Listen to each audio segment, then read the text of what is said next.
O programa a seguir pode conter descrições de extrema violência e não é recomendado para pessoas sensíveis.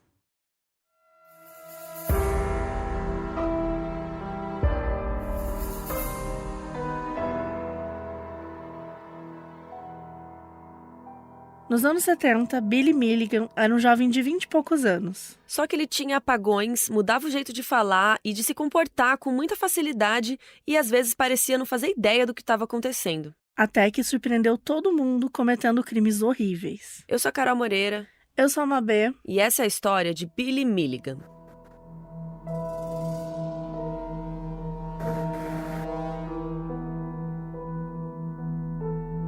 A nossa história começa nos anos 30, com Dorothy Pauline Sands. Ela era uma garotinha que vivia em Ohio com os pais.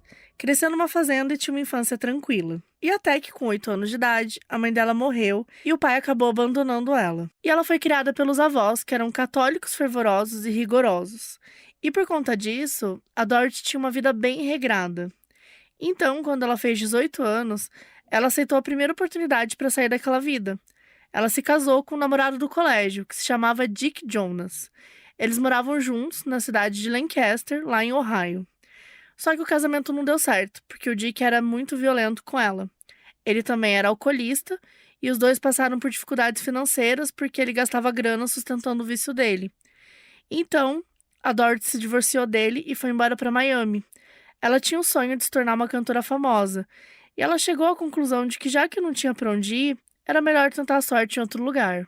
Então ela começou a cantar em bares e clubes e foi em um desses lugares que ela conheceu e se apaixonou por um cara chamado Johnny Morrison. Ele também trabalhava no mundo do entretenimento, ele era comediante e músico. E aí eles deram match, se casaram. O Johnny já tinha uma carreira mais estável, assim, então eles tinham um mínimo de segurança financeira, enquanto a Dorothy ia lá conquistando o sonho dela. E o casal teve 3 filhos. O primogênito era o Jim, que nasceu em outubro de 53. Aí o filho do meio, o William, que nasceu em fevereiro de 55. E a caçula, a Kathy, que nasceu em dezembro de 56, lá na semana do Natal. E esse filho do meio, o William, para quem não sabe, em inglês, não sei por que raios, o apelido é Bill. Então o William tinha o apelido de Billy. E o Billy é o protagonista da nossa história de hoje, né? Ou a gente pode dizer que ele é um dos protagonistas? Bom, a vida dele já começou agitada, porque quando ele tinha só 1 mês de vida, ele passou mal e parou de respirar. Aí os pais levaram ele correndo para o hospital, né, desesperados, e os médicos descobriram que ele tinha um tumor na garganta. E aí foi uma correria, ele quase morreu, mas no fim, né, resolveram, deu tudo certo e ele sobreviveu. Mas se a Dorothy estava muito feliz com os filhos, por outro lado, ela ficava cada vez mais insatisfeita com o marido. A questão é que o Johnny tinha vários vícios: em jogo, bebidas e drogas. Ele também tinha depressão e não estava num momento bom emocionalmente. Então, como válvula de escape, ele bebia e se drogava muito mais. Isso fez com que ele fosse hospitalizado, e as despesas médicas deixaram a família com problemas financeiros, o que deixou o Johnny mais desesperado, e ele se afogou ainda mais nos vícios. Ele também começou a ser muito violento com a Dorothy. Ele era muito ciumento e sempre que ele via ela com outros homens, ele tinha algum tipo de ataque e ameaçava ela. Uma vez, o Jim, o filho mais velho, ouviu ele batendo na mãe dentro do quarto. E depois disso, a Dorothy mandou ele embora, porque ela achava que era perigoso tanto para ela quanto para as crianças. Isso foi no final de 58, quando eles tinham entre 2 e 5 anos, né, as crianças. E aí, em janeiro de 59, o Johnny foi encontrado morto num hotel onde ele estava ficando. Ele tirou a própria vida. E aí ele deixou um bilhete dizendo que ele não aguentava mais viver e que a Dorothy deixava ele louco. Naquela época, ela contou para os filhos que ele morreu de hemorragia cerebral, mas foi só anos depois que eles descobriram a forma que o pai morreu. Em busca de um recomeço, a Dorothy decidiu ir embora de Miami e levou os filhos para Ohio para viverem na fazenda onde ela cresceu. E desde sempre, os 3 irmãos foram muito ligados. O Billy e a Kathy, principalmente, tinham uma conexão muito forte. Dos 3, o Billy sempre foi o menos extrovertido. Ele tinha amigos, era tudo normal, as crianças gostavam dele, mas era uma opção dele, ele gostava de passar muito tempo sozinho. Então ele não curtia muito, brincar de esporte com muita criançada, sabe? Não era muito a vibe dele. Enquanto isso, a Dorothy reatou com o primeiro marido dela, o Dick Jonas, e nessa época ele estava trabalhando como caminhoneiro. Mas, assim como não tinha dado certo da primeira vez, não deu na segunda. Eles acabaram se separando depois de um ano. Daí, a Dorothy conseguiu um emprego numa fábrica em Circleville, ainda em Ohio. Ela trabalhava lá e no tempo que sobrava ela era cantora num clube. E foi aí que ela conheceu um cara chamado Chalmer Milligan, que vai ser bem importante. Os dois começaram a se curtir e um tempo depois eles se casaram. O Chalmer tinha uma filha chamada Chala, com quem ele era muito protetor. Ela tinha a mesma faixa etária dos filhos da Dorothy, tinha só alguns meses de diferença do Billy. E dessa vez, a Dorothy queria que funcionasse o casamento. Então, ela adotou oficialmente a Chalia e o Chalmer adotou oficialmente o Billy, o Jim e a Kathy. E assim, se formou a família Milligan, um casal com 4 filhos. No início, o Chalmer era bem simpático, mas não demorou muito para ele se tornar extremamente controlador. Ele bebia muito, era violento demais e começou a agredir a Dorothy. E as crianças todas presenciaram isso. Desde essa época, a Cat notava que o Billy reagia de um jeito diferente. Ele se curvava e fazia um som parecendo que estava zumbindo, meio que dissociava um pouco da situação. Mas enfim, ela meio que achava que era o recurso que ele estava usando ali, né, por viver aquele momento onde a mãe dele estava apanhando. Mas ele tinha umas outras características aí meio inusitadas, digamos. Muitas vezes a mãe falava alguma coisa com ele e ele perguntava por que ela estava chamando ele de Billy. E ela falava, ué, teu nome, né? E ele ficava bravo. Então, acontecia bem do nada, assim, então era meio estranho. E, voltando para as agressões, o Chalmer fazia de tudo com a Dorothy. Ele arrastava ela pelo cabelo, batia, espancava, e ele era muito imprevisível. Às vezes chegava em casa irritado, qualquer coisa pequena ele já explodia. Teve uma vez que a polícia foi chamada lá, provavelmente pelos vizinhos, que ouviam os barulhos, tinham medo dele. E aí, quando a polícia chegou, o Billy foi revoltado falar com eles, né? Olha o que tá acontecendo com a minha mãe, vocês vão deixar isso? E vocês sabem o que os policiais disseram? Que se a Dorothy fosse uma esposa melhor, ela não estaria apanhando. Sim, e foram embora. Ou seja, né, essa família toda estava à mercê desse cara aí do Chalmer e ninguém ia fazer nada. Além de agredir a Dorothy, ele também agredia os filhos, principalmente o Jim e o Billy. Lá atrás da casa tinha uma garagem e nela tinha um quarto. Ele levava os 2 meninos para esse quarto e batia nele com coisas pesadas, tipo uma lista telefônica, enfim, objetos assim. Ele batia no peito e no lado da cabeça.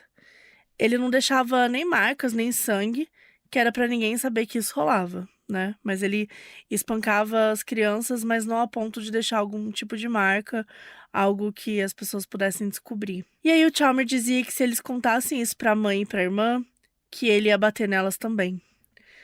E o Billy era o alvo favorito dele. Qualquer coisa que ele falava ou fazia resultava numa reação extrema do Chalmer. Ele implicava com o garoto o tempo todo, e a Dorothy não sabia o que fazer. Um tempo depois, eles se mudaram de Circleville para Lancaster, em Ohio, onde a Dorothy já tinha morado. O que rolou foi que o pai do Chalmer tinha uma fazenda lá e deu para ele morar com a família. E era uma propriedade grande, tinha um celeiro. E era nesse celeiro que, infelizmente, as piores coisas possíveis aconteciam.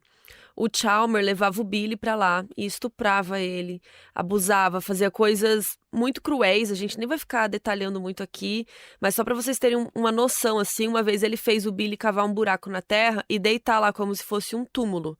E daí o Chalmer cobriu ele quase todinho de terra e urinou na boca dele. Então, assim,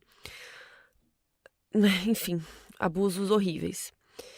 Um dia, um grupo de crianças da área estava brincando ali por perto nas redondezas, inclusive uma amiguinha do Billy chamada Cinda. E aí as crianças ouviram gritos e um barulho de choro lá do celeiro. E aí eles ficaram ali meio sem saber o que fazer, né? E aí acabaram tomando coragem e entraram lá e encontraram o Billy amarrado com as mãos nas costas, a camisa desabotoada, ele tava chorando, tipo, muito... Ai, não consigo nem imaginar.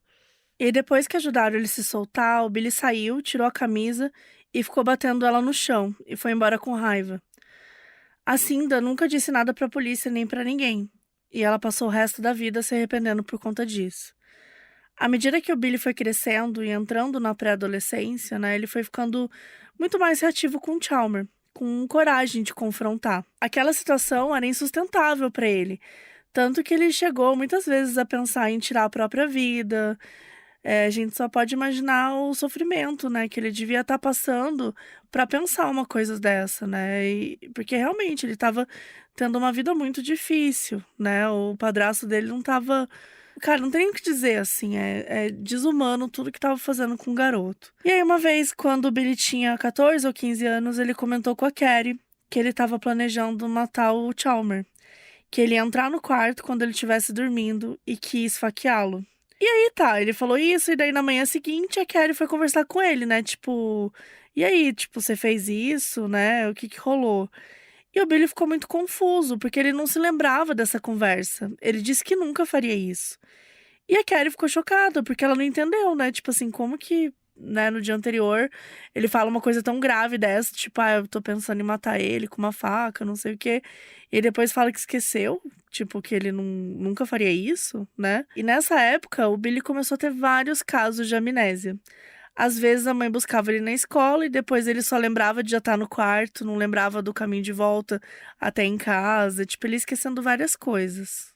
Isso foi se tornando algo muito comum e com uns 14 anos ele passou uns dias num hospital psiquiátrico para ver se definiam o que ele tinha, né, por que estava acontecendo isso, só que não encontraram nada. Para vocês terem ideia, teve uma vez que ele acordou no topo de um prédio e não sabia como tinha ido parar lá. A Dorothy que foi lá buscá-lo. E foi também nessa época que a situação do Chalmer chegou num clímax. Uma vez, quando estava todo mundo jantando, o Billy e o Chalmer começaram a bater boca, muito, muito feio, e o Chalmer partiu para violência. Ele agarrou o Billy, jogou ele no chão, arrastou ele e começou a enforcar o menino. E o Jim já estava com uns 16 anos e foi ele tentar defender o irmão, agarrou o Chalmer, jogou ele contra a geladeira, tipo, imagina aquela cena, né? O Jim acabou pegando uma faca, colocou bem grudada no pescoço do Chalmer, tipo, ameaçando, né, que ia cortá-lo e foi guiando ele até a porta. E o Jim mandou ele ir embora pra sempre dali, e se ele aparecesse ali de novo, o Jim disse que ia matá-lo. E foi assim que tudo acabou. O Chalmer acabou se divorciando da Dorothy e ele e a filha dele, a Chala, sumiram da vida deles. Mas, infelizmente, isso não fez os problemas acabarem, né? Até porque tudo que ele já tinha feito, né, gente? O Billy estava completamente traumatizado. Ele tinha sido abusado de todas as formas possíveis. Ele estava sendo abusado de todas as formas possíveis desde a infância. No fim da adolescência, ele começou a fumar tanto maconha quanto cigarro normal. E ele também começou a abusar um pouco da bebida. Era o início dos anos 70, então ele entrou muito nessa onda, né, de sexo, drogas, rock and roll, que tava em alta na época. E aí, ele começou a ter algumas atitudes criminosas também. Em 72, quando ele estava com 17 anos, ele foi preso por suposto sequestro e estupro. Ele e um amigo tinham passado de carro para buscar duas garotas, e eles estavam com bebidas e tal, e começaram a ir para cima delas, assim, sem consentimento e tal. E aí, ele ficou detido um tempo, mas disse que nunca faria algo assim, que eles só estavam bebendo e ficando de boa, assim, no carro. Outra coisa que o Billy começou a fazer foi roubar, para sustentar o vício dele em álcool e drogas. Tinha uma área da cidade onde tinha muita população LGBT, eles iam lá para se encontrar e tal, e era um local meio discreto. Então, o Billy ia lá e roubava algumas pessoas por lá, porque ele sabia que ninguém queria denunciar, porque tinha muita gente que, né, que era LGBT, mas era escondido, não queria que soubessem e tal. Então, as coisas acabavam ficando meio tudo escondido, assim, ninguém falava sobre. Em agosto de 74, com 19 anos, ele foi detido por furto e liberado logo depois. E em 75, aos 20, ele foi preso por roubar uma drogaria. E aí, dessa vez, realmente queriam mandá-lo para a prisão. O advogado dele negociou lá e conseguiu que ele ficasse 2 anos preso no Centro Correcional Lebanon. Então ele ficou lá de 75 a 77. Quando ele saiu aos 22 anos, ele ficou todo animado, né, para ficar livre. Ele prometeu para a família que ia fazer algo de bom com a vida dele, entrar nos eixos. Mas isso não aconteceu. E rapidamente ele voltou para os hábitos autodestrutivos. Ele até tentou ter um emprego, mas também não deu certo. A irmã, a Kathy, que era mais próxima dele, sentia que o Billy estava mudado. É como se ele fosse uma pessoa diferente e tinha algo incomodando muito ela, mas ela não sabia o que exatamente. Ela só sabia que estava sentindo que algo muito ruim ia acontecer. E, infelizmente, ela estava certa.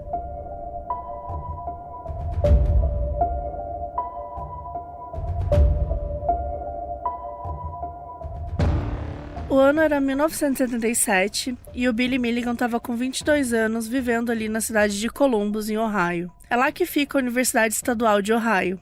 E é um local bem grande, tem vários jardins, prédios, é uma área bem vasta. No fim dos anos 70, aquele espaço era um ponto bem efervescente. Estava no pós da Guerra do Vietnã, já tinha tido o movimento hippie e a revolução sexual. Então o local era frequentado por uma geração de jovens muito vocais, toda hora rolava debates, protestos. E esse caos organizado foi o cenário perfeito para o Billy fazer algo que ele nunca tinha feito antes. Até então, ele tinha cometido mais crimes como furto, roubo, só que a partir daí, ele começou a emboscar mulheres, sequestrá-las e abusar delas sexualmente. Por respeito à privacidade das vítimas, os nomes delas nunca foram revelados para a mídia. As informações principais que a gente tem sobre cada uma delas são graças ao livro The Minds of Billy Milligan, do escritor Daniel Keyes, e a série documental As 24 Personalidades de Billy Milligan, disponível na Netflix. No doc, os nomes das vítimas nem são citados. E no livro, o autor usou pseudônimos para ajudar o público a saber diferenciá-las. Então a gente vai usar os mesmos pseudônimos que ele. A primeira vítima tem o pseudônimo de Carrie Dreyer. Ela tinha 25 anos e era estudante de optometria. Ela foi sequestrada no dia 14 de outubro, quando estava sozinha na área do campus. O Billy estava usando luvas e a ameaçou com um revólver pequeno. Ele a emboscou quando ela estava perto do carro, mandou ela entrar, algemou ela lá dentro e dirigiu para longe. Ele levou a Carrie até uma área rural afastada e abusou dela. Depois disso, ele roubou a carteira e foi embora. E como aviso, ele falou que se ela fosse na polícia, que não era para dar a descrição dele, que se ele visse no jornal algo a respeito dele, ele iria mandar alguém atrás dela. E ele levou a agenda telefônica dela meio que como um aviso, porque ali tinha todos os telefones da família, dos amigos, né, das pessoas que ela se importava. A Carrie conseguiu pedir socorro de algum jeito e voltou, e ela foi na polícia e deu sim toda a descrição dele, incluindo o cabelo liso, que era um pouco grande assim, e uma barba. E, rapidamente, a história se espalhou, todo mundo ficou muito assustado, mas até então parecia ser um crime mais pontual. 8 dias depois, no dia 22 de outubro, ele sequestrou a segunda vítima, uma enfermeira que a gente vai usar o pseudônimo de Donna West. Ela tinha 24 anos e também foi emboscada lá na área do campus, entre 7 e 8 horas da manhã.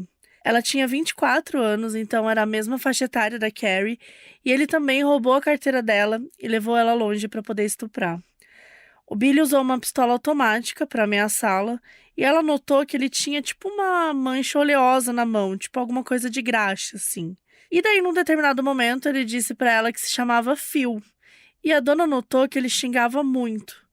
Na hora de largá-la lá, ele fez a mesma ameaça que ele fez para Carrie. Pegou os nomes dos parentes dela na agenda e disse que se ela identificasse ele mandaria, entre aspas, a Irmandade cuidar dela e da família. A dona foi na polícia também e contou mais algumas informações. Disse que ele usava óculos escuros marrons e que não conseguiu ver os olhos dele. E também falou do cabelo liso e da barba. E foi aí que a polícia presumiu que se tratava do mesmo criminoso da Carrie. Então olha que importante, né? Que essas vítimas aí foram denunciar e falaram tudo que elas lembravam, né? Que eles já conseguiram ligar esses pontos muito rápido. Com a oficialização de que tinha um criminoso à solta, a mídia começou a cobrir a história e chamá-lo de o estuprador do campus. A polícia montou uma operação na Universidade de Ohio e ficaram super atentos a qualquer tipo de movimentação suspeita. Tava todo mundo morrendo de medo. Até então, o que as pessoas sabiam era que ele buscava mulheres jovens desacompanhadas e, de resto, a galera começou a tentar elaborar padrões. Pensavam, não vou passear nesse horário, porque foi o horário que ele pegou a moça. E as mulheres começaram a andar sempre juntas, né? Teve uma campanha também para quem visse uma mulher desacompanhada pelo campus, né, fosse até ela ficar junto, né, andar junto. E foi disponibilizado um retrato falado dele. Mas não adiantou muito, porque cabelo liso, comprido, barba e bigode, né? Era um visual muito comum ali nos anos 70, né? Era uma agulha no palheiro. Os policiais inferiram que ele tinha que ter algum charme ali, né? Ser minimamente carismático, charmoso, para conseguir se aproximar dessas mulheres sem fazê-las desconfiarem imediatamente, né? Para ele conseguir botá-las dentro do carro. Aquela mesma história que a gente contou do Ted Bundy, né? E como a gente falou, era uma época da contracultura, né? As pessoas eram muito vocais, então rolaram muitos protestos. As mulheres foram no campus, foram com placa, fizeram discurso, cobraram uma ação da polícia, sabe? Então, as pessoas foram muito atrás mesmo de respostas e queriam justiça, né? Queriam resolver isso. Mas teve uma terceira vítima. Essa terceira vítima ela não é citada no livro, então não se tem muita informação sobre ela e também não tem um pseudônimo. O que a gente sabe é o que fala no doc, que ela era funcionária de um escritório no centro de Columbus e que, diferente das outras, ela não foi levada para nenhum lugar. O Billy emboscou e estuprou ela no próprio estacionamento e depois foi embora com a carteira dela. E aí, no dia 26 de outubro, foi a quarta vítima, com o pseudônimo de Polly Newton. Ela tinha 21 anos e também estudava na Universidade do Estado de Ohio. Ela foi sequestrada atrás do prédio onde ela morava, que era bem perto do campus, ali por volta das 8 da manhã. Ela dirigia um Corvette azul, que era do namorado dela, e o Billy forçou ela para dentro do carro e obrigou ela a dirigir até uma área isolada. Quando chegaram lá, ele a estuprou e roubou. Depois fez ela voltar para o carro, dirigir de volta para onde ele tinha pego ela e a fez descontar 2 cheques para ele. E aí deixou ela na área do campus. E aí, mais uma vez, mais uma vítima que foi até a polícia, né? A Polly foi na polícia, contou tudo o que tinha acontecido. Isso acabou fazendo a galera ficar em bastante pânico, né? Porque os primeiros sequestros foram na área do campus mesmo. E esse já foi numa quadra de distância. Então as pessoas começaram a ficar bem paranoicas, não só dentro do campus, mas fora também. E também pelo fato de que ainda não tinha encontrado ninguém, já tinha rolado 4 vítimas em pouco tempo, né? Então elas estavam com muito medo. Mas a polícia realmente estava bem ativa no caso, eles não queriam deixar esse cara sumir ou ter a oportunidade de ficar mais confiante. Então eles foram procurando qualquer pista possível nos carros das vítimas. E não é que acharam? No para-brisa do carro da Polly tinham impressões digitais que não eram dela, nem do namorado. Então eles recolheram e jogaram no banco de dados da polícia. E deu match, gente, com uma pessoa que já estava no sistema porque já tinha passagem pela polícia. Adivinha? Sim, era o Billy Milligan. Tinham fotos dele da época em que ele foi preso, então a polícia mostrou para as vítimas e elas confirmaram que ele era o estuprador. Um mandado de busca foi expedido para o endereço dele, que ficava na área leste de Columbus. Na própria noite do dia 26 de outubro, a polícia foi lá e o Billy estava lá. Eles revistaram tudo enquanto ele ficava parado e encontraram a carteira de motorista dele e também as carteiras roubadas das vítimas. Então pronto, né? Era ele. Algemaram o Billy e levaram ele para ser preso. Só que aí ele falou, cuidado com a bomba. E daí todo mundo se assustou e, deram um alerta para ameaça de bomba. E aí os bombeiros foram acionados, chegaram na área e vasculharam. E encontraram uma bomba falsa, dentro de uma caixa de sapatos, feita com fios e baterias. Não enganava ninguém, assim, provavelmente foi só para criar um caos mesmo. Bem, o Billy foi levado para a delegacia e ele foi muito tranquilamente, ele não ficou tentando negar que era ele nem nada. E assim, todos os jornais deram notícia. O estuprador do campus tinha sido pego. Aconteceu tudo muito rápido, foram 12 dias entre o primeiro crime e ele ser preso, né? E todas as mulheres da Universidade de Ohio agora estavam mais tranquilas, né? Ninguém fazia ideia de que o caso do Billy ainda ia ter reviravoltas inimagináveis.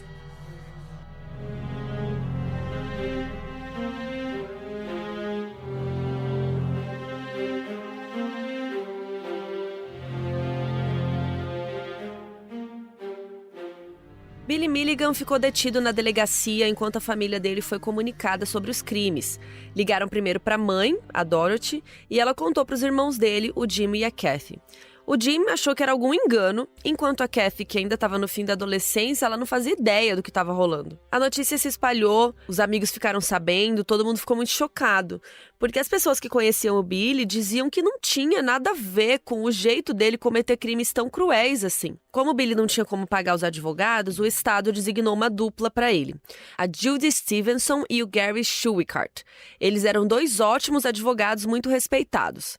O trunfo do Gary é que ele tinha uma visão muito original e diferente sobre os casos, então ele analisava tudo sobre muitos ângulos e os outros advogados não conseguiam ter esses mesmos raciocínios aí que ele tinha. Já a Judy era conhecida como Doce Judy. Ela era muito carismática, sabia como convencer a todos, ela era uma profissional discreta e muito eficiente.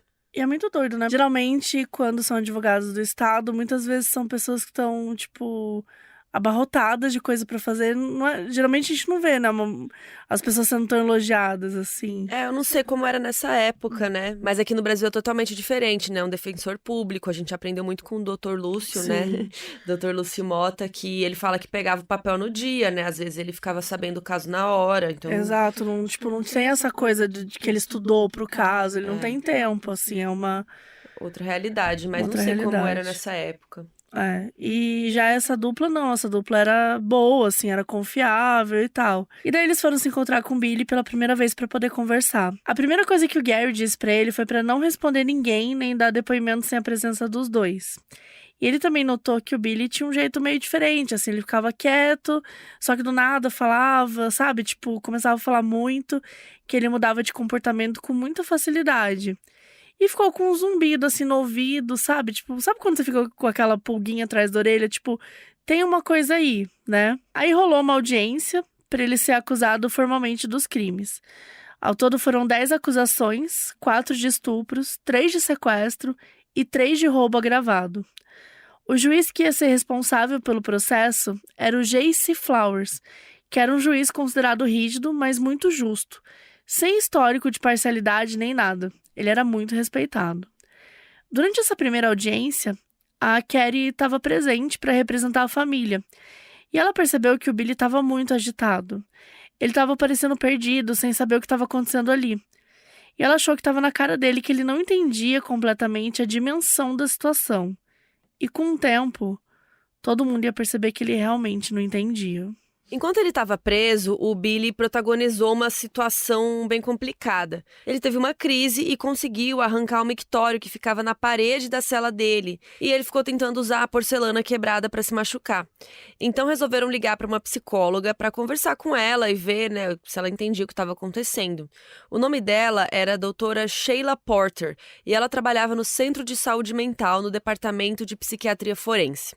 Ela teve algumas sessões com o Billy e notou que ele gostava muito de desenhar, que era algo muito terapêutico para ele, mas ela achou curioso como os desenhos tinham estilos artísticos diferentes e até o nível variava. Alguns pareciam de principiante, outros pareciam mais profissionais, assim, e tinham alguns desenhos mais assustadores, por exemplo, um desenho de uma boneca de pano enforcada, uma coisa meio estranha. Outra coisa que ela reparou foi que ele não parecia ter muita noção da natureza dos crimes. Ele não entendia direito ou falava que não lembrava o que tinha feito. E aí, todo mundo começou a considerar que talvez ele realmente não tivesse apto para participar da própria defesa. O juiz Flowers mandou ele para uma avaliação psicológica mais extensa, sob a responsabilidade da psicóloga Dorothy Turner. Ela era especialista no teste de Rorschach, aquele das manchas de papel, né, bem famoso, e tentou aplicar nele algumas vezes. Mas ela sempre ficava confusa e voltava, porque os resultados eram muito incoerentes e ela considerou inutilizáveis. Foram feitos testes de QI e era muito discrepante, porque os resultados mudavam muito de um dia para o outro. Em um dia ele tinha um funcionamento intelectual limítrofe, muito baixo. No outro ele estava quase com um QI de gênio, sabe? Era muito estranho. Uma vez levaram ele para fazer um eletroencefalograma para testar as ondas cerebrais. E nos resultados perceberam que as ondas dele eram semelhantes de uma pessoa bem mais jovem que ele. Acharam até que a máquina pudesse estar quebrada, mas era isso mesmo. E daí a psicóloga Dorothy falou com os advogados dele, né, com a Judy e com o Gary. E ela disse que tinha alguma coisa muito errada, que o Billy tinha maneirismos diferentes a depender do dia, jeitos de andar e até sotaques, que existiam assim alternâncias dramáticas na personalidade dele. E ela notou que nesses momentos ele fazia um movimento com o olho e que de repente, tipo, como se a personalidade dele mudasse na hora. Ela foi a primeira a dizer que o Billy provavelmente tinha o que na época era chamado de transtorno de múltiplas personalidades. Hoje em dia, o nome mais usado é transtorno dissociativo de identidade, ou TDI. E esse TDI existe na psiquiatria moderna desde os anos 1800, assim. Só que é uma área que tem poucas pesquisas, não é uma área, né, até hoje, né, não é uma área que tem muitas descobertas, assim. Tem gente que não acredita até hoje, né, e gente, eu digo, psicólogos, especialistas, psiquiatras, né? Pessoas do meio mesmo. Então é um tema que divide muita opinião mesmo. A gente falou disso no nosso livro, Modus Operandi Guia de True Crime. Isso. Inclusive, a gente cita a história da Sybil, que é uma história... Ela não era criminosa, né? Mas a gente achou interessante trazer a história dela, porque é um caso bem documentado de TDI. Mas, basicamente, no TDI, os aspectos de personalidade de uma pessoa são separados. É como se fossem entidades únicas, ou a gente pode até dizer que seria como se tivessem várias pessoas dentro de uma só, né? Porque existem alterações no comportamento motor, na memória, na cognição, né? Então, no jeito de... Como a gente vê nos desenhos do Billy, né? Desenhos, às vezes, de uma criança e, às vezes, desenhos de um adulto. Então, é como se tivessem várias pessoas ali dentro, de diversas idades, de lugares diferentes, né? E isso fazia muito sentido com a história do Billy, porque uma pessoa com TDI pode levar uma vida meio de descontinuidade, porque ela não se lembra de coisas que fez, né? Porque é como se... ela tá num lugar e de repente tá em outro, mas depois ela vai descobrir que a outra personalidade tomou conta naquele momento, né? Enfim, a gente sabe hoje em dia também que crianças abusadas podem desenvolver métodos de fugir do abuso, né? Então, algumas crianças podem acabar se dissociando e até criando personalidades mais violentas para se defender do abuso, né? Enfim, quem quiser saber mais disso, a gente fala bastante lá no nosso livro. E até é importante pontuar que teve no Fantástico um episódio aí recente. Não é por isso que a gente tá fazendo esse episódio, tá, gente? Esse episódio já tava... a gente já tá há Escrito. 1 mês e meio, mais ou menos, trabalhando, né? Tipo, idealizando ele e tudo mais. Foi uma grande coincidência. Mas eu acho que é importante esse episódio do Fantástico para mostrar o quanto isso é novo, o quanto a gente ainda não sabe falar sobre saúde mental, como a gente tem dificuldade, né? Enfim, tem algumas coisas que foram legais na reportagem, outras que foram um pouco caricatas e acabou... Isso pode atrapalhar muito também a visão, né? Acho que é um caso muito delicado, que tem, como a Carol falou, tem gente do próprio meio que não acredita ainda. Então é uma coisa que mexe muito, assim, com opinião. É uma coisa polêmica mesmo, né? E é muito diferente de você compreender, né? Só que a gente tá falando aqui de um transtorno que é uma coisa rara, né? Não é uma coisa que você vê assim tão facilmente. Então, também imagino que por ser raro, ter todas essas nuances, deve ser mais difícil ainda De de estudar. estudar, de entender, né? Todas as implicações e tudo mais. Então, só lembrando disso mesmo, que não tem nada a ver com o episódio do Fantástico, foi só porque a gente, de fato, estava trabalhando nesse caso, que a galera já pede há muito tempo, né? Já tinha bastante gente. Sim, na verdade a gente tá fazendo porque saiu uma série de ficção inspirada nele, né? É, E na verdade esse episódio tá escrito já faz mais de 3 semanas. Porque eu exato. saí de férias e ele já tava pronto. Exatamente. Bom, enfim, a história se espalhou muito rápido, os jornais começaram a falar sobre isso, né? Os promotores do caso ficaram com suspeitas, acharam que o Billy estava inventando, sei lá, estava forjando alguma coisa, né? E aí, lá em 1978, com poucos meses, né, desde os crimes, o juiz Flowers indicou o psiquiatra Dr. George Harding para fazer testes nele, no Harding Hospital. E ele era, né, esse Harding Hospital e esse Dr. George, ele era a maior referência de pesquisa de saúde mental no condado. Então, o advogado Gary foi atrás dele para pedir para fazer os testes e o Dr. Harding aceitou que o Billy passasse um tempo internado lá. O diagnóstico de TDI não era comum na época, então até o Dr. Harding era meio cético. Mas quando ele conheceu o Billy, ele ficou impressionado. Porque, segundo ele, né, segundo os estudos, a voz, o comportamento e o sotaque dele mudavam toda hora. O Dr. Harding até chamou outros colegas para opinarem também, mas estava todo mundo perdido, né? Ninguém sabia lidar com um caso desses. E foi aí que a advogada do Billy, a Judy, teve uma ideia que ia mudar o rumo do tratamento.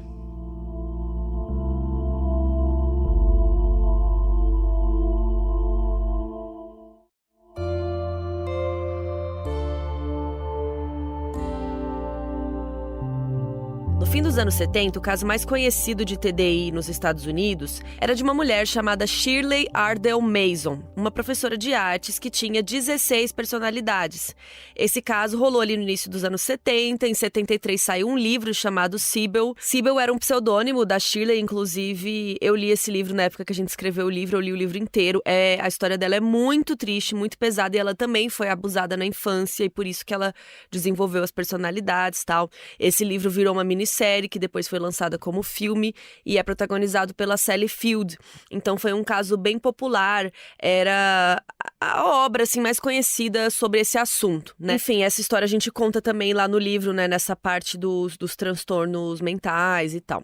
E aí, a advogada do Billy, a Judy, foi ler o livro para entender mais sobre o transtorno. E no livro fala muito sobre a doutora Cornélia Wilbur, a psiquiatra que tratou a Shirley na vida real. E, gente, ela morou com a Shirley até o fim da vida. Elas moraram juntas, elas ficaram muito amigas. A história é bem interessante, o livro é bem interessante, assim.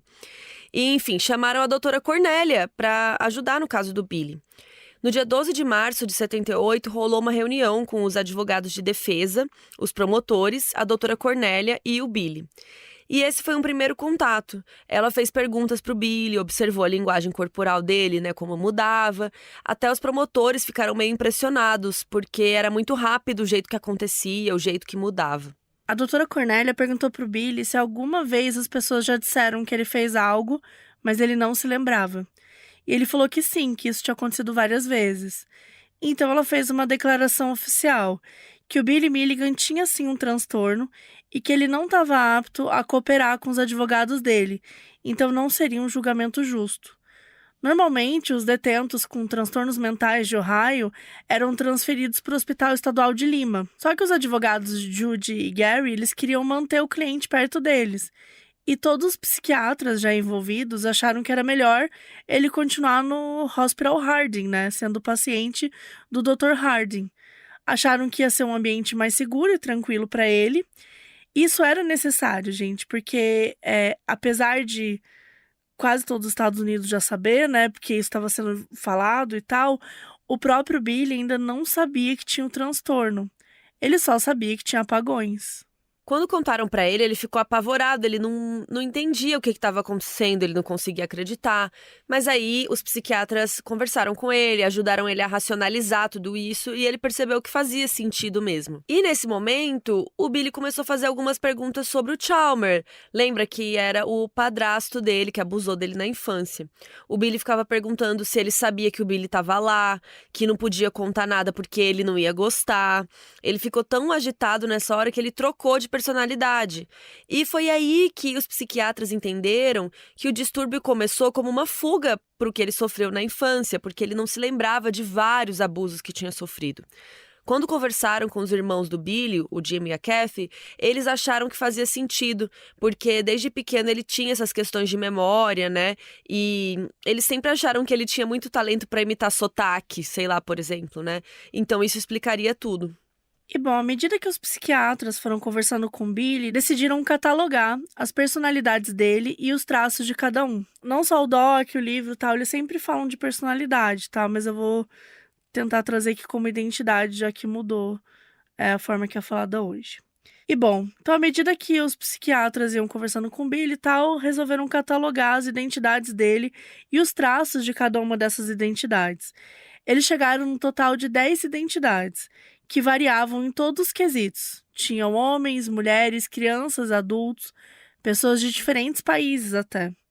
A gente vai falar aqui dos que são mais importantes para a história. O Arthur era um homem adulto, muito inteligente, ele era britânico, então ele tinha o sotaque, e os talentos dele eram principalmente de medicina e química. E o Arthur era o líder do grupo, ele era o seguro, o calmo, ele era o que tinha mais agência ali, né, dentre as personalidades, inclusive mais que o Billy. O Arthur era quem manejava qual personalidade que viria a seguir, então foi importante conversar com ele primeiro, porque ele que foi dando acesso às outras identidades, assim. E ele fazia isso com o Billy, inclusive.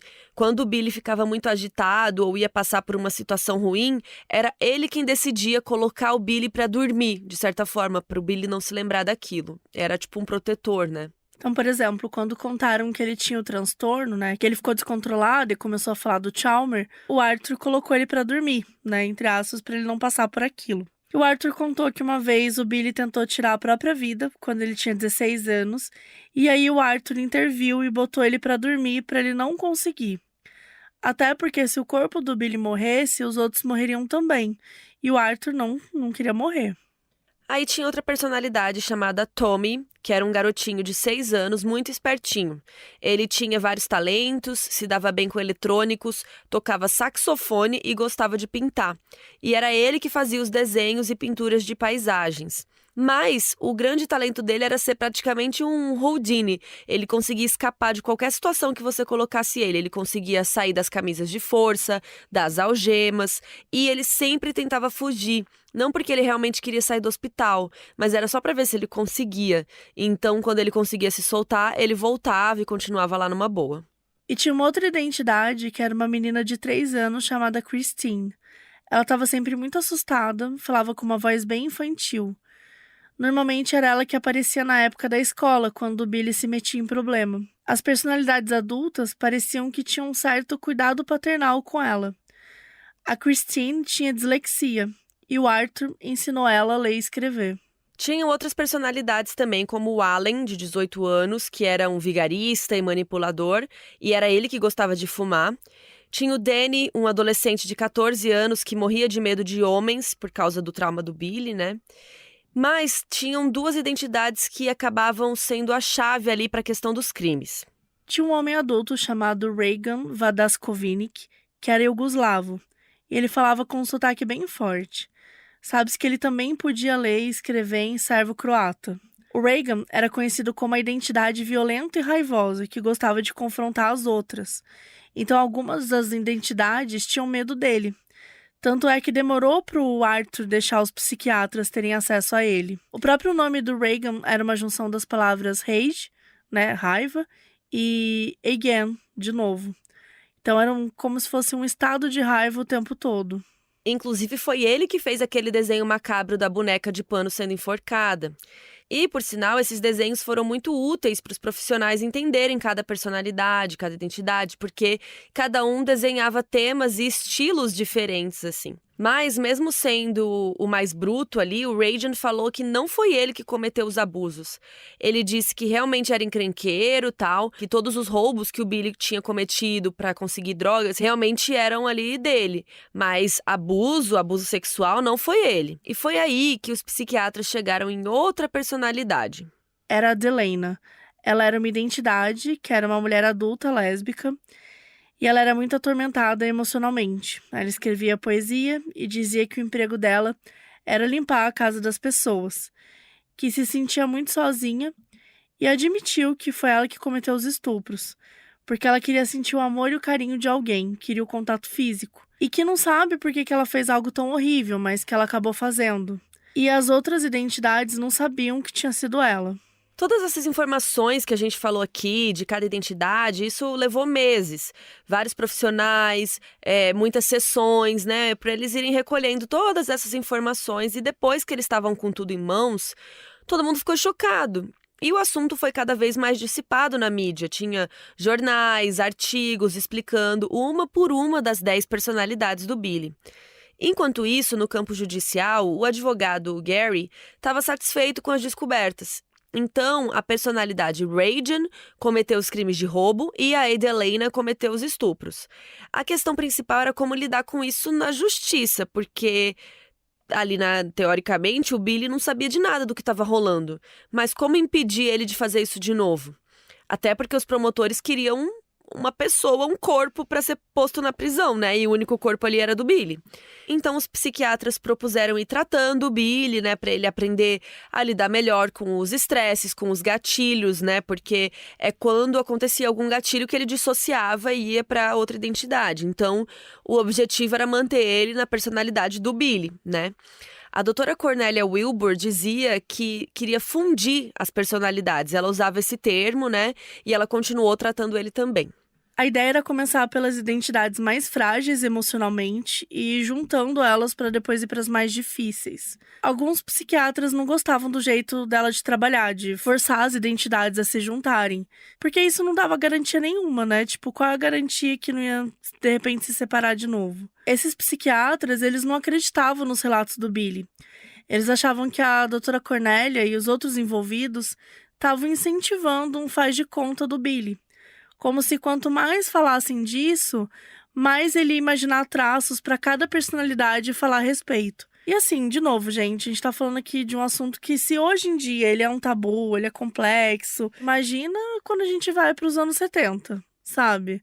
Tipo, uma época que tinha menos conhecimento ainda, tinha menos recursos para falar sobre saúde mental, gente. A gente já falou isso várias vezes. Saúde mental nos anos 70 é piada. Sabe, é piada. Então, assim, dá pra entender direito, sabe, o que estava sendo feito de legal. Se o que, de repente, uma pessoa que parecia que estava tratando, estava só prejudicando. Se fazia sentido isso que a doutora queria fazer, de, né, mesclar todas as identidades, se é que isso era possível. O fato é que, depois de alguns meses de tratamento, a Cornélia considerou que ele tinha melhorado e que ele estava apto a participar do julgamento. Que ele poderia estar lá presente como Billy Milligan, sem ser atrapalhado pelas outras identidades. Com essa questão resolvida, os trâmites jurídicos continuaram e os advogados dele alegaram defesa por insanidade, que na época era algo pouquíssimo comum. O julgamento ocorreu no fim de 1978, um ano depois dos estupros. O juiz Flowers era considerado um cara muito justo. Ele era muito querido, tanto pela defesa quanto pela acusação. Ele estava disposto a aprender e entender essa questão do transtorno e avaliar todas as informações sem preconceitos. A gente não encontrou muita informação sobre o julgamento em si. Tem até um documentário que a gente usou como base para o roteiro, que é o das 24 personalidades do Billy Milligan, que é da Netflix. E até mesmo lá eles só citam o julgamento muito rápido, sabe? O que a gente sabe é que estupro no estado de Ohio podia dar de 10 a 25 anos. O Billy teve uma defesa robusta, com vários psiquiatras falando sobre o transtorno dele. Inclusive, o relatório do Dr. Hardy tinha sido pedido pelo juiz, né? Então, ele podia pender para qualquer lado, né? Então, ele podia ficar mais na defesa ou na acusação. Mas acabou pendendo mais para a defesa, porque ele também falava sobre as personalidades do Billy, como o Billy mesmo não sabia de nada. E, no fim, o Billy, aos 23 anos, foi inocentado por insanidade. Ele foi considerada a primeira pessoa a ser inocentada por insanidade causada pelo TDI. O definido foi que, ao invés de ir para a prisão, ele tinha que ir para um hospital psiquiátrico, onde ele poderia receber um tratamento ali pelo tempo que fosse necessário, até poder viver em sociedade normalmente. E como vocês podem imaginar, esse veredito foi muito polêmico. Teve uma onda aí dos veículos de mídia, muita gente chamando ele de vigarista, que ele era mentiroso. Mas o fato é que o Billy Milligan tinha sido absolvido.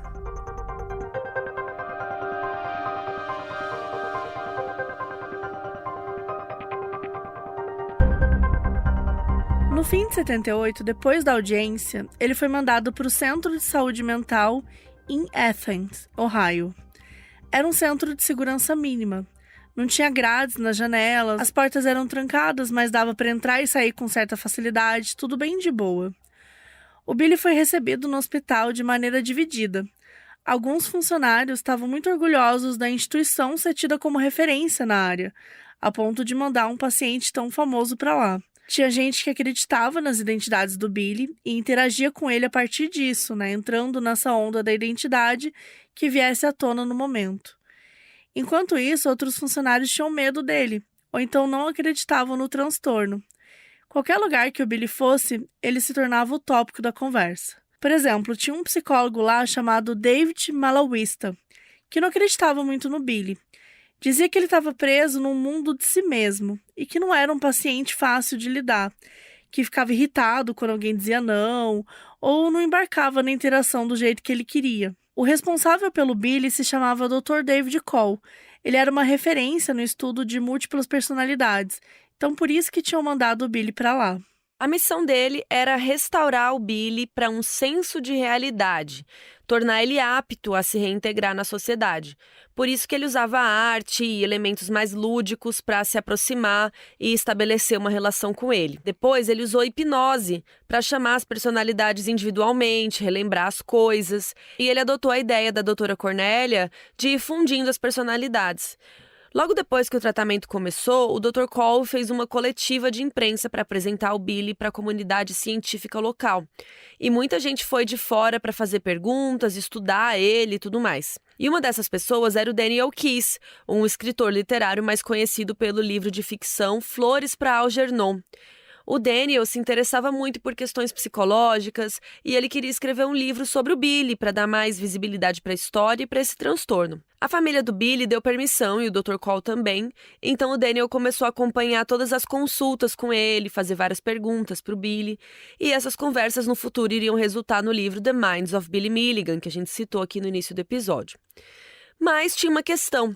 Muita gente achava que o Dr. Cole era um oportunista, que ele gostava de estar no comando aí de um caso difícil, de ser considerado um gênio e que queria lucrar em cima disso. Acharam que ele queria publicidade demais para a história, porque toda hora o Billy era liberado para sair do hospital, para dar entrevistas, e o próprio Dr. Cole ia receber uma grana boa como consultor oficial para o livro. A impressão que passou para muita gente, incluindo a mídia e uns funcionários do hospital, é que o tratamento tinha deixado de ser a prioridade. Até porque lá em Athens aconteceu algo muito importante, mas que não foi levado muito a sério. Durante o tratamento foram descobrindo mais identidades do Billy, que ficavam mais escondidas no subconsciente. Essas identidades foram chamadas de as indesejáveis, eram as piores de todas, que não poderiam ser acessadas. Foi dito que o Arthur, aquela identidade que era meio líder, tinha silenciado as outras identidades para não criarem problema, e não deixava elas saírem. Eram 14 identidades indesejáveis e 10 identidades mais conhecidas. Então, de repente, o Billy Milligan tinha 24 identidades catalogadas. Isso foi bem na época que o Daniel Keyes estava acompanhando o tratamento e escrevendo um livro. E algumas pessoas na mídia começaram a comentar, né? Nossa, que coincidência!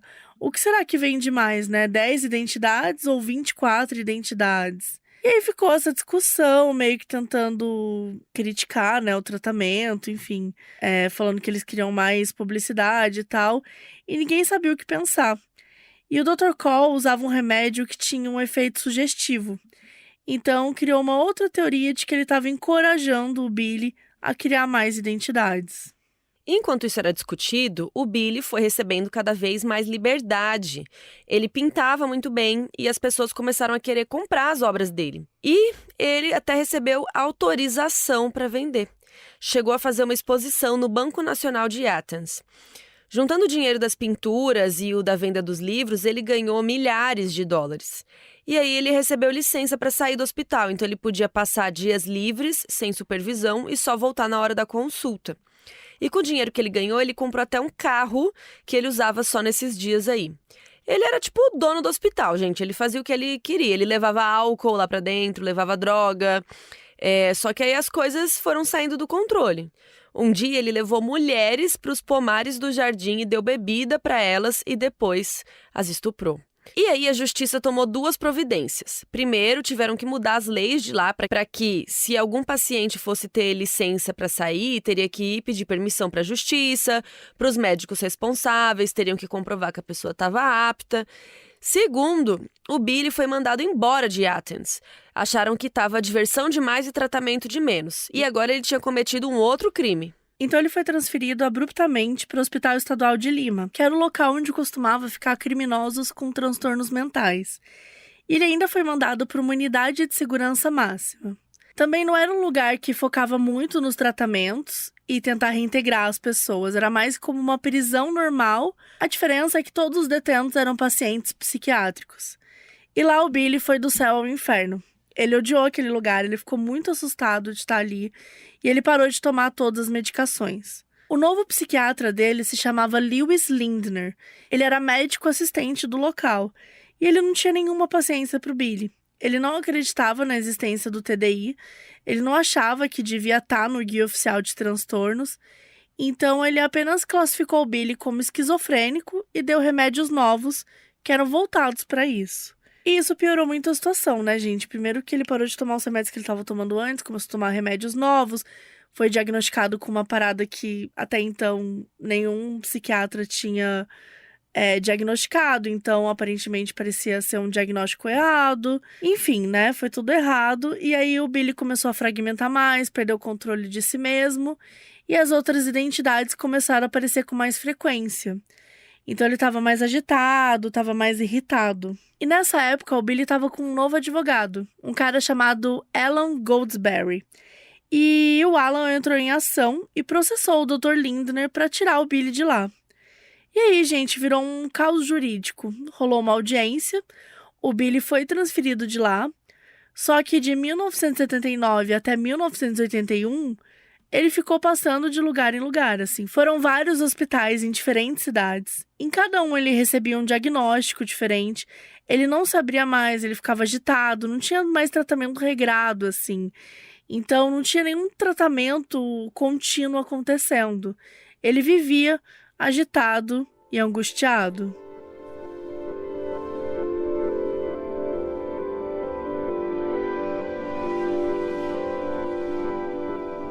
Em 1981, o Billy estava com 26 anos e no Centro Forense de Dayton. E aí tinha outro paciente que ficou amigo dele. E esse amigo era visitado pela irmã, que se chamava Tanda Bartley.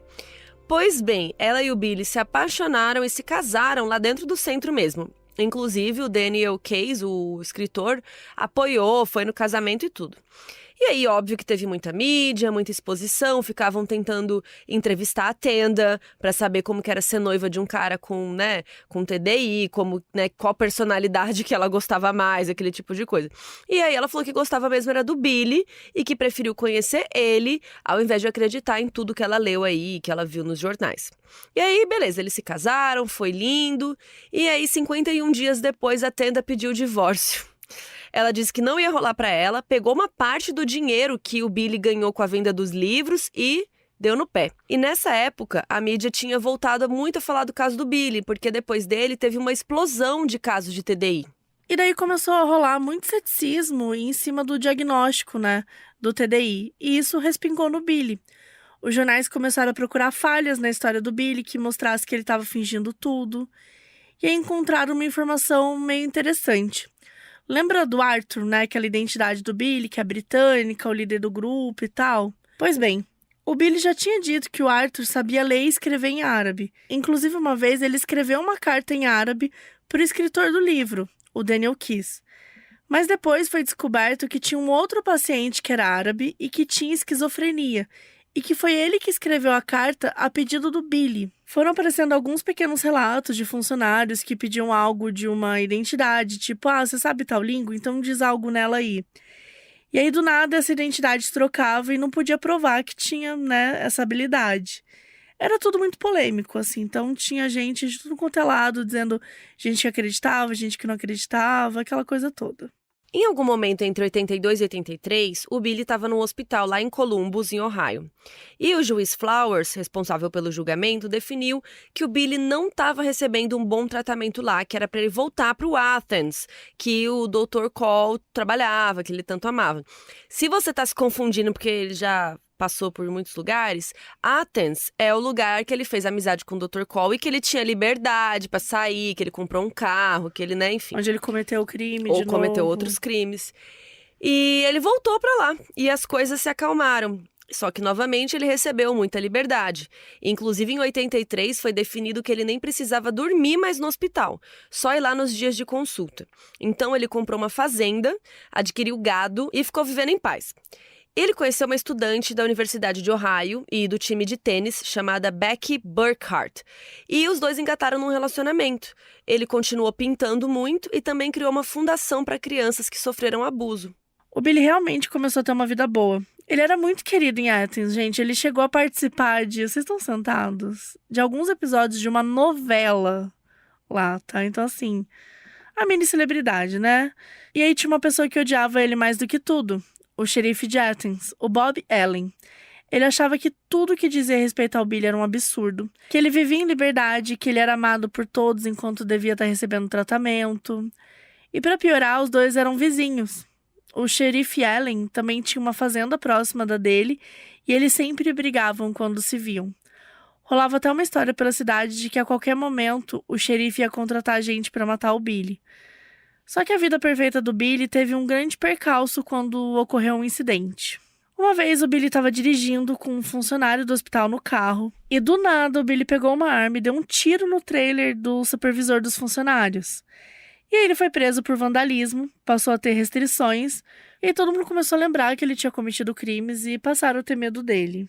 O Billy ficava dizendo que o xerife estava armando contra ele e foi lá intimidá-lo, e os dois brigando como sempre. Resultado, em 85 rolou uma audiência por vandalismo, perjúrio e intimidação de testemunha. O advogado Alan largou o Billy porque não aguentava mais, o Billy não seguia os conselhos dele.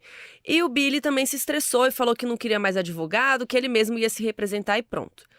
Pois bem, durante a audiência, o xerife Alan mostrou as provas de que tinha sido ameaçado, botou a gravação de uma conversa entre eles, em que o Billy disse que ia matá-lo e iria atrás da família dele.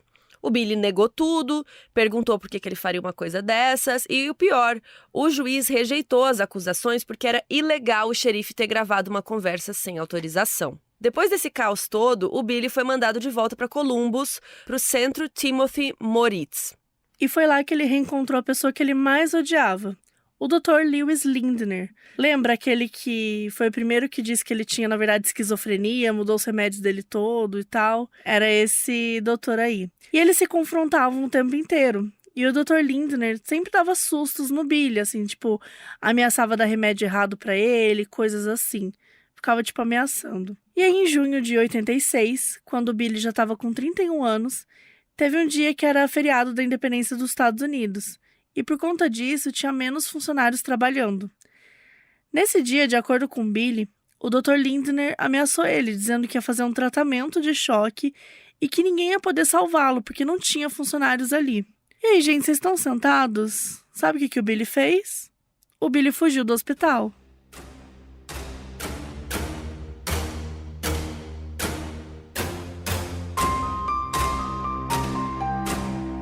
Julho de 86, Columbus, Ohio, o Billy Milligan escapou do centro psiquiátrico e se tornou fugitivo. A polícia rodoviária já foi avisada logo para ficar de olho e aí, já rolou uma mobilização toda. E foi uma busca enorme e tinha muita pressa, porque o Billy estava sem os seus remédios, estava agitado, estava estressado, então ele podia ter comportamentos imprevisíveis e, óbvio, ser um risco para a sociedade. Mas ele recebeu ajuda. Lembram do advogado Gary, que foi o primeiro advogado do Billy, que fazia dupla lá com a mulher? Eles que tinham feito o Billy ser absolvido, né? Nessa época, o Gary tinha voltado a ser advogado do Billy, mas a Judy não.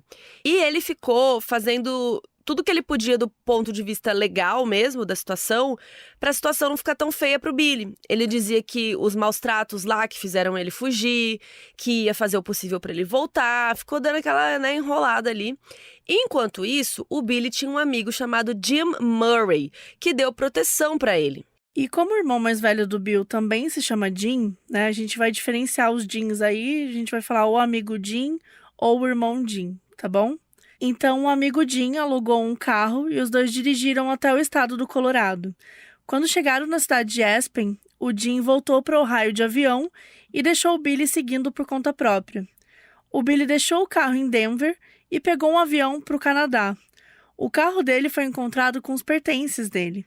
E a partir daí virou um caso de segurança internacional, O FBI se envolveu, ele foi considerado armado e perigoso e não tinha mais nada que o advogado Gary pudesse fazer para aliviar a barra dele. O Billy foi para o Canadá para encontrar o irmão dele, o Jim, que estava vivendo lá, na província da Colômbia Britânica. Só que, por coincidência, naquela semana, o irmão Jim estava nos Estados Unidos a trabalho, em Seattle. Então, em 16 de julho, o Billy voou de volta para os Estados Unidos e eles se reencontraram. E foi a primeira vez que eles se viram em anos. O Billy queria ficar com ele no Canadá, mas o irmão Jim não deixou. Ele apresentou para o Billy uma cidade pequena chamada Bellingham, ali em Washington. E era um lugar muito pacífico, muito tranquilo, e o Billy gostou e decidiu ficar por lá. Os dois encontraram uma casa para ele e o Billy mudou de nome para Christopher Carr e começou a ter documentos falsos com esse nome. E o irmão dele ia lá quase toda semana para ver como ele estava, eles se reaproximaram muito nessa época. Inclusive, depois de um tempo, o Jim se arriscou em levá-lo para casa dele lá no Canadá. E aí o Billy ficava uns dias lá às vezes e tal, e o Jim comprou telas, comprou materiais de pintura para ele.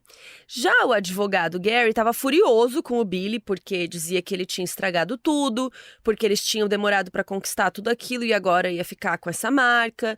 Ele chegou a dizer pro Jim que seria melhor o Billy tirar a própria vida para acabar com essa confusão. Olha esse cara. Nossa, caramba. E a situação foi se arrastando e as únicas pessoas que o Billy tinha eram os dois Jims, né? O Jim irmão e o amigo, que também esse amigo sempre estava ali checando para ver como ele estava.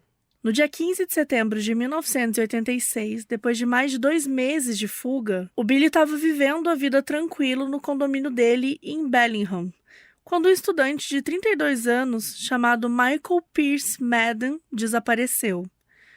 Como eram do mesmo condomínio, começou a ir muita polícia no local, e o Billy ficou meio agoniado, e ele foi embora para não perguntarem nada para ele. Ele encontrou outra casa, ele conseguiu um emprego como gerente de marketing numa empresa de jacuzzis. E lembra do Dr. Cole, que foi o psiquiatra favorito do Billy e tal, daquela época, né, que ele saía e voltava para o hospital quando bem entendesse? Bom, os dois ainda mantinham contato. E como o Billy passou meses sem remédio, o Dr. Cole sugeriu para o irmão Jim e para o amigo Jim que o Billy fosse lá para Sacramento, em Califórnia, se encontrar com um psiquiatra especialista em TDI que era amigo dele. Então o Billy foi pra lá de boa, mas quando ele chegou no endereço, era uma penitenciária estadual. E aí ele saiu de lá correndo antes que alguém o visse, né, reconhecesse ele. E daí ele ligou puto pro irmão e pro amigo, achando que eles tinham armado pra ele. Mas eles não sabiam, eles só tinham seguido o que o Dr. Cole falou. Então quem armou foi o doutor. Só que, mesmo assim, ele não queria mais papo com o irmão, com o amigo, e ficou solto no mundo. Em meados de novembro, ele foi para Miami, para Flórida, para ficar na casa de uma tia, irmã da mãe dele. Mas, a essa altura, o irmão Jim já estava achando essa situação insustentável e decidiu ligar para o FBI e contar onde o Billy estava. Alguns agentes foram na casa dessa tia e ela confirmou que ele estava ficando lá sim e colaborou com tudo que pediram e perguntaram. Mais tarde, ele ligou para ela dizendo que ia demorar para chegar e que estava no restaurante tal, no hotel tal. E lá foi o FBI e encontraram o Billy no lugar e o prenderam. À medida que o FBI foi investigando, surgiu a possibilidade de um outro assassinato. A gente contou de um cara chamado Michael Madden, que sumiu lá no condomínio do Billy e tal. E começaram a desconfiar que foi o Billy que tinha feito alguma coisa com ele. O que acontece? O Michael recebia um cheque mensal das Forças Armadas, uma pensão por invalidez. Só que a polícia descobriu que esse dinheiro estava indo para uma conta conjunta entre ele e o Billy.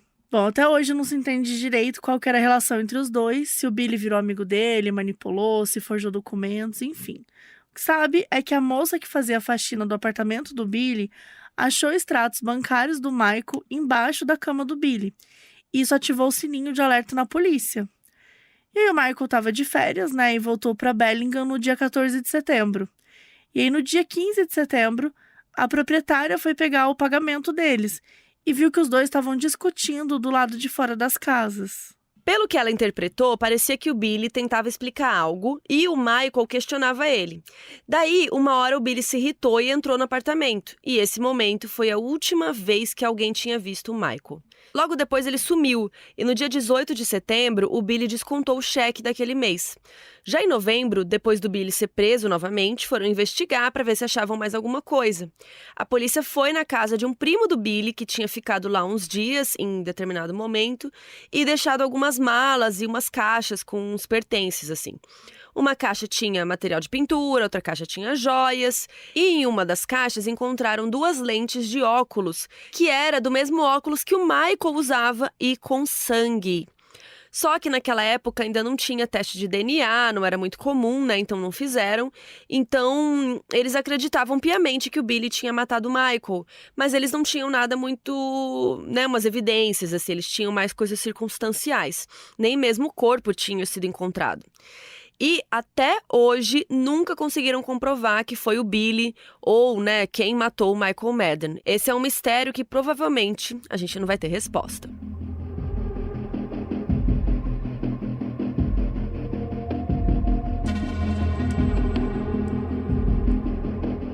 Ainda em novembro de 1986, quando ele foi preso de novo, o Billy foi mandado de volta para Columbus, para o centro forense Timothy Moritz, de volta para o Dr. Lindner que ele tanto odiava.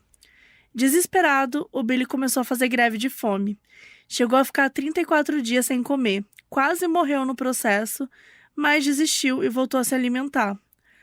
Logo depois, os advogados pediram liberação dele. O trâmite rolou na justiça, alguns profissionais fizeram consultas com Billy e chegaram na conclusão que a fusão entre as identidades tinha acontecido e que ele não era mais um perigo para a sociedade. Então, em 1988, o Billy Milligan foi liberado e nunca mais pisou no hospital psiquiátrico. Ele conseguiu um emprego de programador de computador lá em Ohio mesmo, mas ele sentia que ficou marcado, assim, que todo mundo conhecia ele e que muita gente não queria se envolver. E outras coisas estranhas aconteceram envolvendo ele também. Por exemplo, em março de 1990, ele estava namorando uma mulher chamada Tracy. E aí essa namorada ligou para o amigo Jim, preocupada, dizendo que precisava de ajuda e que o Billy tinha ameaçado matá-la. De acordo com o Jim, o Billy acabou soltando algumas informações para Tracy durante a briga. Disse que os policiais que prenderam ele eram tão burros que não perceberam quando ele foi preso na Flórida que ele estava com os óculos do Michael Madden. Ele também teria dito que tinha matado um homem em Ohio chamado Dwan Cox, de 23 anos, em 79, anos atrás.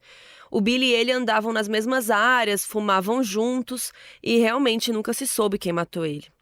Lembrando que isso são as coisas que o amigo Jim disse que a Tracy disse que o Billy disse. Então, aquele telefone sem fio. Ainda nos anos 90, o Billy entrou num outro contexto aí inesperado. Ele se mudou para Hollywood. O que acontece é que simplesmente o James Cameron, também conhecido como o diretor de Titanic, estava interessado em fazer um filme sobre a vida do Billy. Os dois se encontraram e o Cameron chegou aí para Ohio para entender como que o Billy cresceu e tudo mais. O Billy vendeu os direitos da história dele e ficou vivendo com luxo lá da grana em Los Angeles. Aí o James Cameron escreveu um roteiro e quem ia protagonizar o filme era o Leonardo DiCaprio, filmaço. E o Billy, cheio da grana, indo em restaurante caro, festas regadas a drogas, bebida. Mas a farra acabou quando descobriram, gente, vocês estão prontos? Vocês estão sentados? Ele simplesmente estava vendendo os direitos da história dele para um monte de gente. Quem realmente tinha os direitos era uma mulher chamada Sandy Arcara, que processou o James Cameron e pediu uma quantia exorbitante para o filme ser feito. Resultado, o filme foi cancelado e a vida de luxo do Billy terminou. E aí, para piorar, ele se afundou em dívidas, porque o estado de Ohio decidiu cobrar a conta por todos os dias de todos os anos que ele passou em hospitais. Então, assim, foram 15 anos, que foi de 1973 a 1988, passando aí de lugar em lugar. E, gente, se os Estados Unidos já cobra caro, Imagina essa conta. Uma emergência, um raio-x, você paga caro. Imagina você pagar 15 anos de hospital. Imagina o tamanho dessa conta. E rolaram várias burocracias da justiça e conseguiram botar as mãos nos direitos e royalties do livro. Então o Billy acabou sem nada e declarou falência. Durante os anos de 2000, o Billy ficou vivendo em Las Vegas e se viciou em apostas. Ele chegou a ser preso algumas vezes porque ele cometia delitos, principalmente porque ele brigava muito. No fim, ele voltou para Ohio e a irmã dele, a Kathy, comprou uma casa móvel, tipo um trailer para ele poder morar. O Billy finalmente passou a ter uma vida tranquila. Ele passava a maior parte do tempo pintando. Só que ele bebia muito e não cuidava da própria saúde. Então, em 2012, ele foi diagnosticado com câncer e a Kathy e a filha dela, que é a sobrinha do Billy, que cuidaram dele. E aí, no dia 12 de dezembro de 2014, o Billy Milligan morreu em Columbus, Ohio, em decorrência do câncer. Ele tinha 59 anos de idade.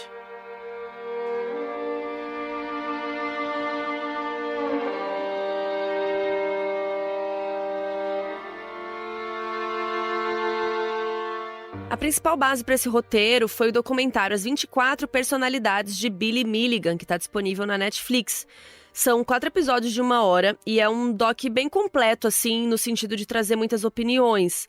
Porque até hoje tem vários psiquiatras que acham que o Billy estava mentindo, que ele não tinha TDI, que ele era manipulador. Então, no doc tem dezenas de relatos de profissionais diferentes, com todo tipo de opinião. Então, é interessante para assistir, para ver se você acredita no Billy ou não, né? Tem também o tal livro que criou a polêmica dentro da história, né? Que foi o The Minds of Billy Milligan, escrito pelo Daniel Keyes, e rendeu essa grana aí pro Billy e pro Dr. Cole.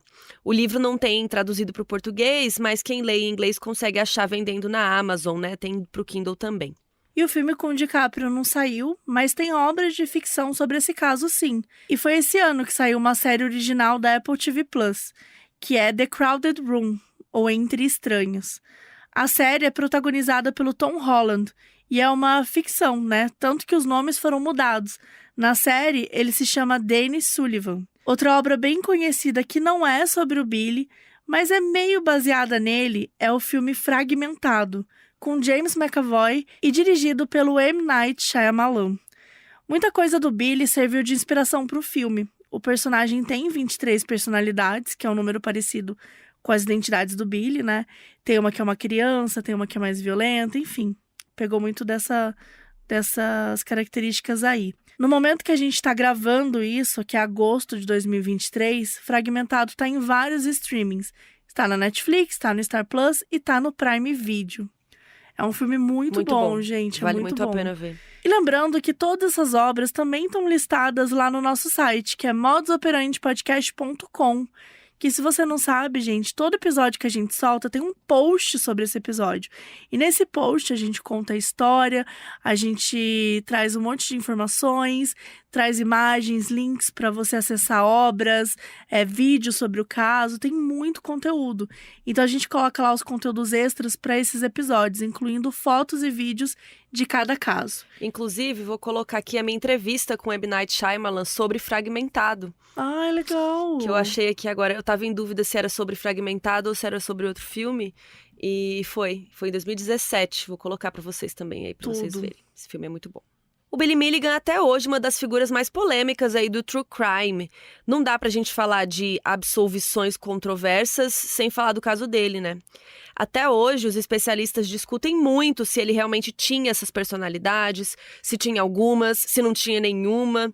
O quanto que algumas pessoas aí também se aproveitaram desse caso pra se mediatizar. A gente não sabe se ele realmente matou Michael Madden e se matou outras pessoas, quem são elas? Onde que estão esses corpos? Do mesmo jeito que o Billy, teoricamente, desconhecia muitas das coisas que aconteciam à sua volta, nós vamos continuar sem algumas respostas.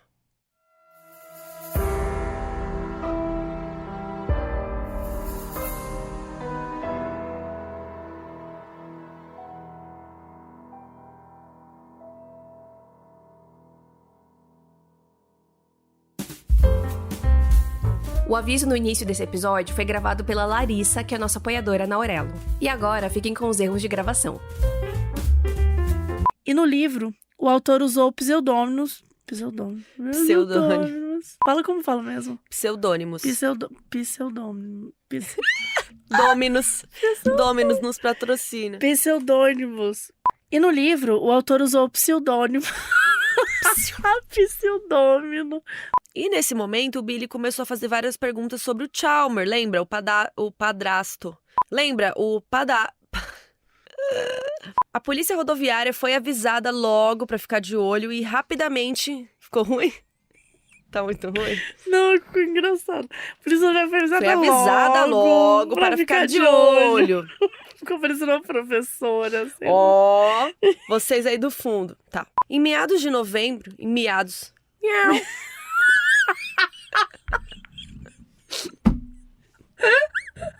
Desculpa.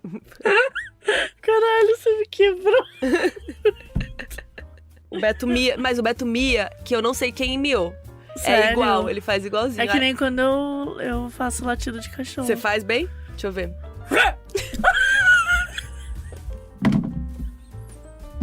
Eu achei que ela ia fazer. Amiga, é muito bom. Não dá pra